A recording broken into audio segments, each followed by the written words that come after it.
So we're in chapter 14 of your chemistry book, Chemical Equilibrium. We're going to be talking about equations and some of the key symbols here being the K, which will be the equilibrium constant, and the KSP, which is the solubility product constant. Two constants we'll learn towards the end of this chapter. So it's about chemicals and reactions and how some of these reactions can be reversed and others cannot be reversed. There's some, here it says, if you took some sugar and heated it and charred it, burned it to that point, it would be very hard, changing this carbon and water, these burnt products, back into the regular sugar. So there are lots of reactions that are irreversible. You can't bring them back. But then again, there are a lot of reactions that are reversible reactions. Some products react to a certain extent to, again, form the reactants again. And these reversible reactions are reactions that can be made to go either direction. That is from the reactants to the products or from the products to the reactants. These are reversible reactions. That is a test question, basically describing reversible reactions and how they're different from irreversible reactions. So, the history of reversible reactions. So basically, Sir Henry Cavendish discovered hydrogen, the hydrogen element.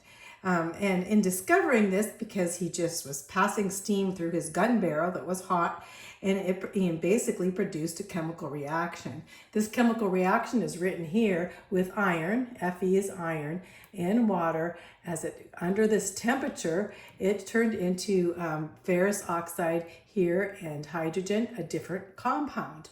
But the big thing about what he did is that later on, if this hydrogen gas then was passed over, this hot magnetic iron, the reversed reaction would occur. So it would go backwards. So now it is realized, that hydrogen, the gas, as it escaped, would form the reaction. But under a closed reaction, basically, would these reactions basically go forward and backward quite often? And that's what we're going to find. So a reaction that goes all the way to the end here is said to go to completion.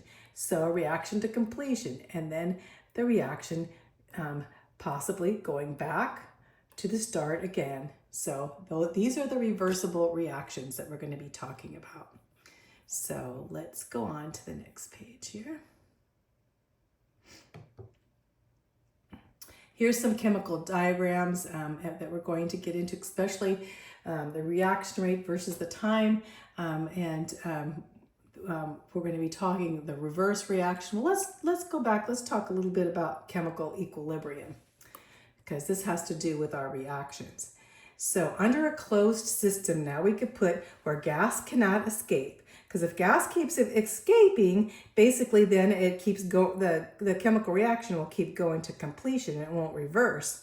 But in a closed system, now both the reactions, all of the substances, all of the 4 different substances are there, and now there's a great chance of reverse reaction.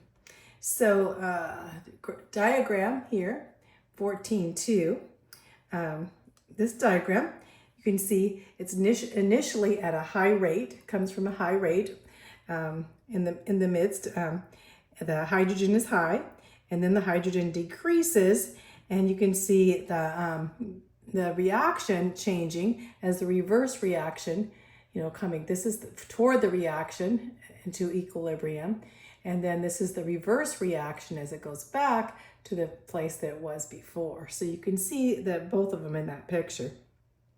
It was initially a high rate where hydrogen was high, and then the hydrogen decreases, and then of course the H2O increases there, and eventually they become equal. And that's what chemical equilibrium. Basically, the rates all become equal, and there's no further change in that way. But in reality, there's going to be dynamic change going on because molecules never stand still. We know that.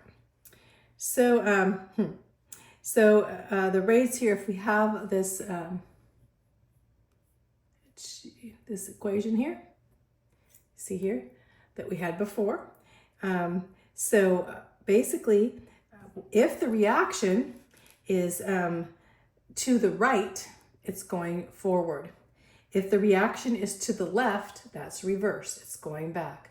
So as you can see here, you have this, we can see that this is basically a reversible because we have both arrows going both ways. So the equation represents the reaction known as the reaction to the right, the reaction to our forward reaction, and then reaction to the left, or the reverse reaction. Picture here kind of tells a reaction lies toward the right, the reactants. So we have reactants in the products. To the right, you have the reactants and how the reactants is going to the right. Basically, going to the right is going forward. The reactants basically are going, as you see here, the reactants are going, getting lower, as basically getting used, but going to this, and the products are getting higher. So, of course, the reactants are going and giving energy to the products. We see how the products, the concentration is getting bigger, and then the reactants concentration gets smaller as the products get more. So same way. And when the reactants to the left go in the other direction, the products then, as the products are coming, basically the products going one direction, the reactants are getting smaller, products are getting bigger, but in a lesser degree. It's the time is toward the left. Those are just some charts that have to do with the chemical equilibrium. So really to know, eventually if the rates of reaction in the opposite directions become equal and there's no further change in the amounts or concentrations of the substance involved, the system is going to be in a state of chemical equilibrium. So equilibrium concentrations now. At equilibrium, reactions between the products, these would be the products, these would be products here, right?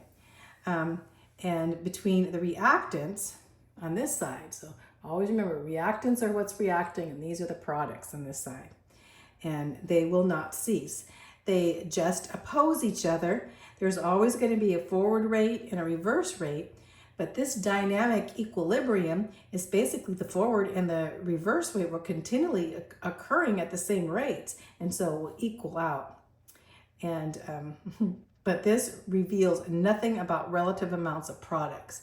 So it doesn't talk about the amount of products produced at all. It just tells about how the reaction is proceeding.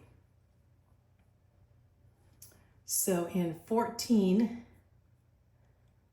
here again, we're going to go up here. The number of products far exceeds the number of reactants, so it lies to the right. And whenever the number of products exceeds into the reactants are more, then it's going to lie to the right. And whenever the reactants are a small number, it's going to react to the left. So another example of a reversible reaction would be right here with hydrogen and iodine. And hydrogen and iodine decomposes, you can see here. And then we may express these two reactions as a reversible reaction, basically as they go to the right, as they're coming in, hydrogen iodine decomposes back, so it's going back and forth. You have two equations. They put these two equations in one now. So this equation is going one direction, and then it's going the other direction. So how to combine these two is basically in this type of equation that shows basically they can go either direction. It's going to go this direction, which is here. This direction is the same as this, only it's transferred this way. And then this direction here. Not too hard. Basically, you can go forward and go backward again. So here we go, a picture of this. reaction with the concentrations of hydrogen, iodine, producing hydrogen iodine. And here we go. After a time, you can see the changes in there of the concentration, which are moles per liter. So we can see as the time goes, the combination of HI is getting bigger, basically going forward to achieve to the point of equilibrium. And as that, the reactants are getting smaller and the others getting bigger. So that's basically what happens in each reaction. So you can see the happening. So beginning with the product or the reactant side. So these pictures. So let's go on here to our section review. And what is a reversible reaction? A reaction that can go either forward or backward, right? What can be said about the rate of a reaction that is in a state of chemical equilibrium? So when it is in chemical equilibrium, the rates become equal, but there's no other changes in amounts at all. Just the rates will become equal, right? So we're not talking about the relative amounts, so in that point. Are the amounts of the product and reactant equal at equilibrium? So basically at equilibrium, the reactions between the products, between the reactants, they have not ceased. They just oppose each other. So in dynamic equilibrium, forward and reverse are continually occurring. And this, though, reveals nothing about the relative amounts of products. So it hasn't have anything to do with the amounts of products, and but it does have for equilibrium being that rate reversal, so. Under what condition will a reversal reaction go to completion? When it's going to the right. Going to completion basically is going towards the completed direction, which would be right to the right. Under what condition would that be? That would be basically where the number of products far exceeds the number of reactants. You have more products, so it's leaning to the right, right?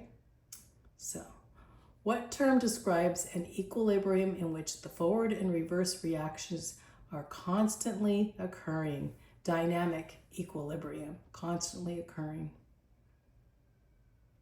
Okay, let's go ahead and stop right there.